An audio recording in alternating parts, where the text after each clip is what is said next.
Over the last few years, Montreal has become a mecca for up-and-coming musicians. Attracted by cheap rents and world-class venues, young artists have been flocking to this city. But with such a large population of musicians, we wanted to see how diverse the Montreal music scene actually is. To do this, we found two bands with very different backgrounds and styles.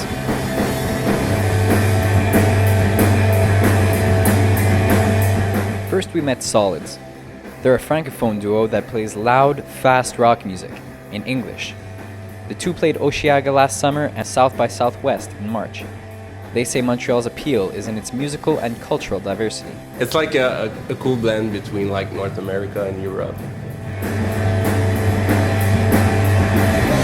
Like Toronto, and it's pretty wild up there too. Oh yeah, it's fun. It's just less European. Yeah, oh yeah, it's less European.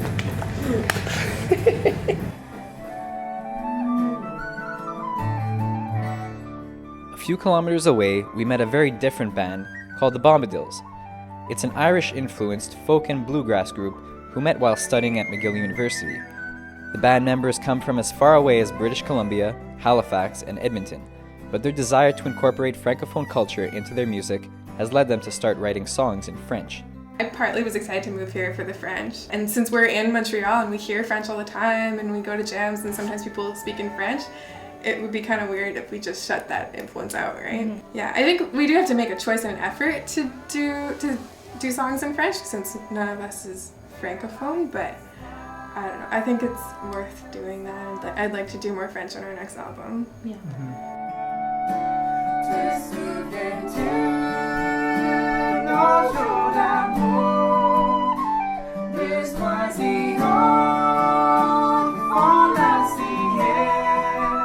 If the Bombadils are inspired by their current French environment, Solids write their songs in English in part because of their past musical influences. Like pretty much all the bands we were listening to were singing in English, and I feel like I can speak for both of us by saying that we're musicians before like being lyricists or like writers.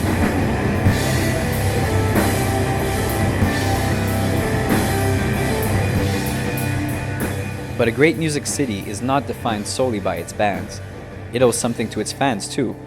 Popular spots for up-and-coming musicians and young fans here include Le Divan Orange, Casa del Popolo, and La Sala Rosa.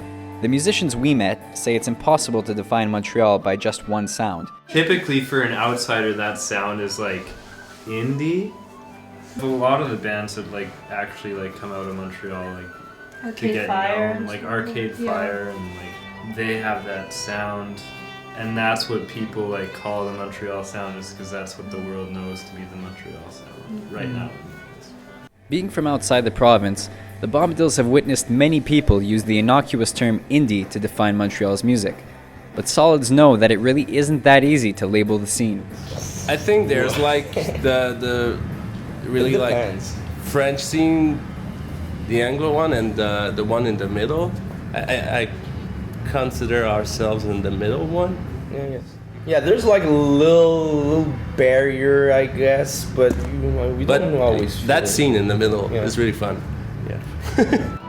As different as so many bands in Montreal are, there are some things that a lot of them share in common: creativity, innovation, and a simple love for music. I think we fit in with our sort of approach to music and approach to art.